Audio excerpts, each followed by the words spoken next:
Bom dia, pessoal do sétimo ano. Bom, vamos começar hoje falando sobre o espaço rural brasileiro, certo? O assunto de vocês está aí na página 82 do livro de vocês e o título do capítulo é o Espaço Rural Brasileiro. Então, nós vamos falar um pouquinho a respeito dessas atividades econômicas, né, que a gente tem no Brasil e que é um dos principais fatores realmente, né, que contribuem para o PIB do nosso país, certo? Que o PIB, no caso, é o Produto Interno Bruto, certo? Como a gente já viu em outras aulas. Então, aqui, ó, página 82, ele começa a leitura dizendo o seguinte: como já vimos, o Brasil teve quase toda a sua história vinculada à atividade agrícola, ainda no século XVI. A cana-de-açúcar tornava-se o principal produto da colônia. Entre os séculos XIX e XX, o café se tornaria o grande e impulsionador da nossa economia. Então, ó, gente, a gente já viu em outras aulas, né? Nas primeiras aulas, aí a respeito de cana-de-açúcar, a respeito de outras atividades também, como a gente teve a economia do pau-brasil, a gente teve também a mineração, a pecuária.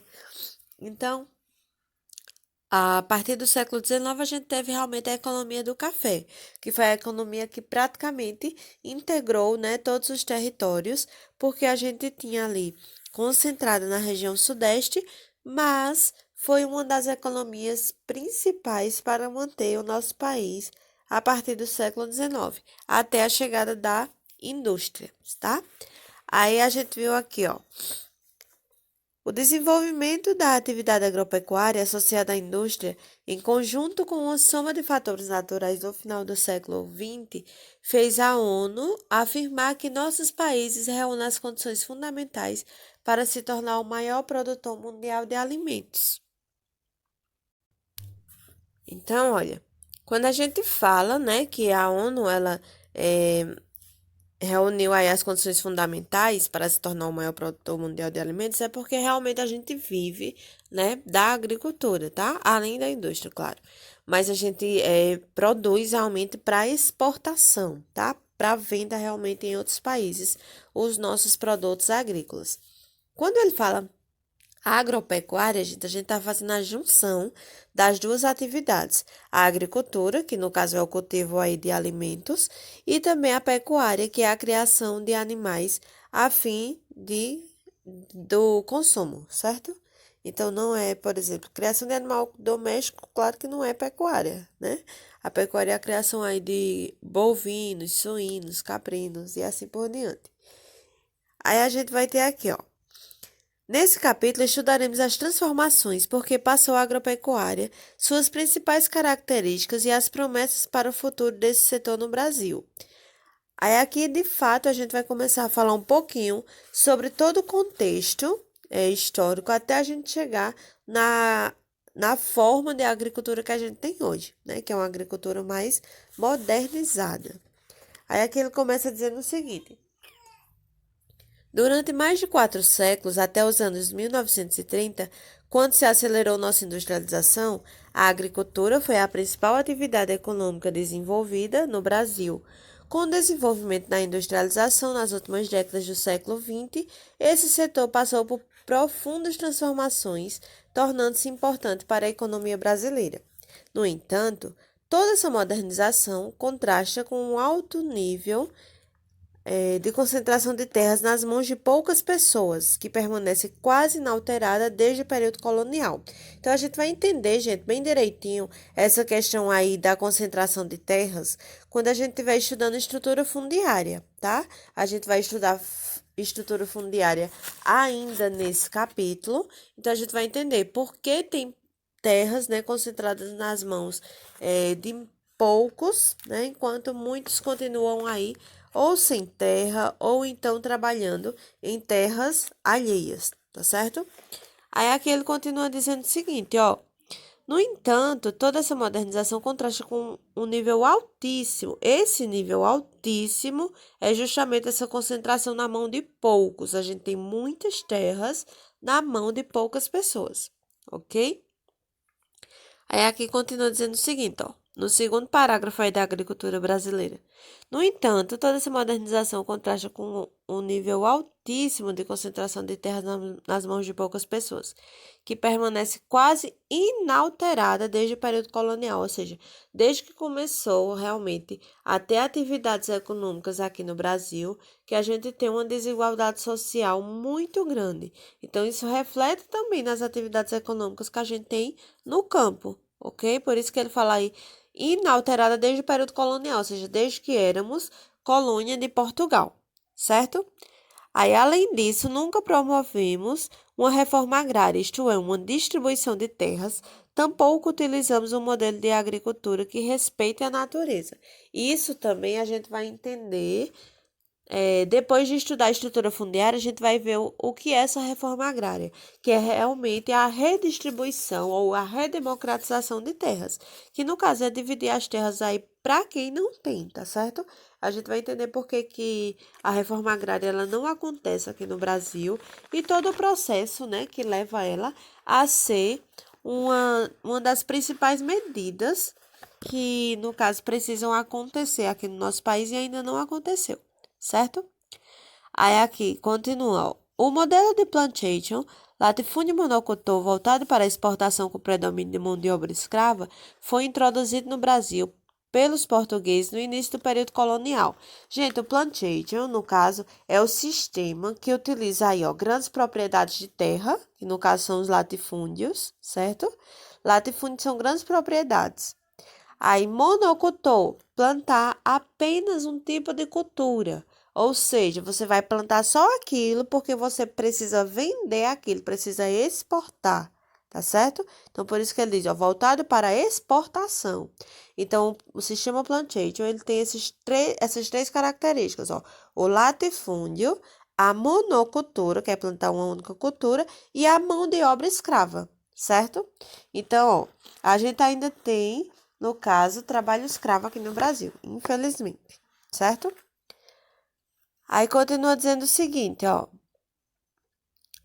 Foi introduzido no Brasil pelos portugueses no início do período colonial, ou seja, desde a época ainda da cana de açúcar, certo? A gente já tinha esse sistema aí de plantation. Aí, porém, ainda hoje, essas estruturas agrícolas antigas permanecem como, por exemplo, a agricultura extensiva, que utiliza grandes extensões de terras, que no caso são os latifúndios, com baixa produtividade, muitas vezes compensada pelas grandes áreas trabalhadas. Aí continua. Após o período colonial no século XIX, já independente, no caso a gente já era independente de Portugal, né? O país conheceu a riqueza e a prosperidade pelas exportações obtidas a partir da lavoura cafeeira no Sudeste, principalmente em São Paulo, que também se baseava no modelo agrário exportador, substituindo, entretanto, a mão de obra escrava pela assalariada livre, formada por imigrantes europeus. Foi na época que a gente recebeu, né, vários imigrantes, que a gente também já viu sobre imigração. Para a economia do café, a gente recebeu italianos, japoneses, poloneses, alemães. Então, veio várias pessoas de várias nacionalidades para trabalhar aqui nas terras, né, nas lavouras cafeeiras aqui no Brasil, certo? Então, ó, portanto, o café foi o grande sustentáculo da economia brasileira até 1930. Por que até 1930? Continua sendo, gente. A gente tem um grande sustentáculo aí relacionado à agricultura e o café continua fazendo parte dessa economia. Só que aí diz que ele foi um grande sustentáculo porque depois de 1930 a gente passou a ter a indústria, né? E a indústria ela tomou aí no caso, o espaço, né, que antes era ocupado apenas pelo café, certo? Aí aqui nesse quadrinho amarelo, ó, tem uma imagem aí mostrando a colheita de café, né, de 1935. E aqui diz assim, ó, a expansão do setor cafeiro no Brasil ocorre a partir de meados do século XIX, com o declínio da economia açucareira no Nordeste e a decadência da mineração no interior do país. No quadro, o pintor Portinari retrata as desigualdades sociais que estavam por trás da prosperidade do café. O olhar rural do artista revela uma crítica social contundente à deformação de mãos e pés e seus personagens revela a exploração do trabalho no campo, como se vê na nitidez do quadro, no quadro Café, tá certo? Nesse quadro aí feito por Portinari é café. Continuando aqui, ó, na página 83, ele diz assim: o desenvolvimento da economia cafeeira, diferentemente da economia açucareira, que no caso era a cana-de-açúcar que a gente tinha aqui no Nordeste, propiciou um maior crescimento econômico no país, com alguns lucros das exportações sendo investidos na atividade industrial. O setor industrial se consolidou como motor da economia brasileira na década de 1950, ou seja, antes a gente já tinha, mas ele passou a ser a economia principal, né, a partir de 1950.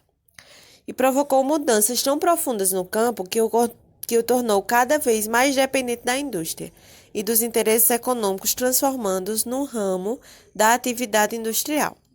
A partir da década de 1970, a agricultura e a pecuária apresentaram um elevado grau de integração com a indústria. Essa relação se estreitou a partir do emprego cada vez maior de máquinas e produtos industriais que originou a industrialização das atividades agropecuárias, com o propósito de aumentar a produção desse setor, especialmente no centro-sul do país. Gente, quando a gente fala centro-sul, a gente está falando de toda a região sudeste, toda a região sul, uma parte do centro-oeste e também uma parte aí da região norte, que é Tocantins, tá certo? Aí, ó, quando a gente fala, gente, dessa questão aí que a indústria, ela no caso modificou aí a questão do campo, é que a gente tem uma diferenciação aí, ó, entre espaço rural, né, e espaço industrial. Então, ó, o espaço rural é realmente o espaço do campo que trabalha aí com as atividades primárias, que no caso as atividades do setor primário são atividades relacionadas à natureza, como a agricultura, a pecuária, a pesca, o extrativismo. Então, a indústria ela veio para ajudar, né, a promover mudanças no setor da modernização do campo. A gente começou a utilizar maquinários, a gente começou a usar, aí, no caso, ao invés de utilizar apenas mão de obra humana, a gente passou a utilizar aí colheitadeiras mecânicas, passou a utilizar tratores. Então, o homem ele foi sendo cada vez, né, menos necessário em toda essa colheita no campo. Por quê? Porque uma pessoa para operar o maquinário, né, e apenas. Então, a gente tem aí, no caso, uma questão de aumento também do êxodo rural, que é a saída do homem do campo para a cidade. Então, o homem começou a sair do campo para ir para a cidade devido a essa modernização do campo, devido a essa falta de emprego realmente no campo, tá certo? Então, ó, quando a gente fala em agricultura, ela é um tipo de atividade desenvolvida no campo, mas que ela possui a ajuda da indústria, ok? Por isso que a gente criou esse termo que a gente vai ver agora, que é indústria da agricultura, certo? Então, ó, toda vez que a gente colhe e planta, cultiva realmente a terra, a gente está falando de agricultura. Quando a gente cuida na criação e na reprodução de animais, aí é a pecuária. Quando a gente fala agropecuária, a gente tá falando das duas juntas, ok? Aí aqui, ó. Da união da agropecuária, que no caso é a agricultura e a pecuária, tá? Com a indústria surgiram as indústrias da agricultura ou agroindústrias, tanto faz, que transformam produtos agropecuários em produtos industrializados no próprio local de produção, deixando-os prontos para o mercado consumidor final.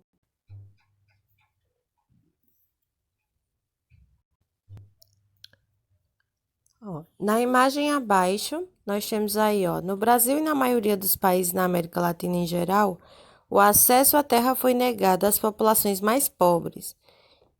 E quando estas tiveram acesso, eram obrigadas a produzir e atender à demanda dos mercados externos, já que a maioria desses países tem na exportação de produtos da agropecuária sua base econômica.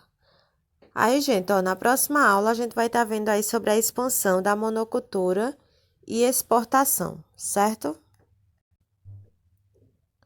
Nossa aula está encerrando, então bons estudos e até a próxima aula.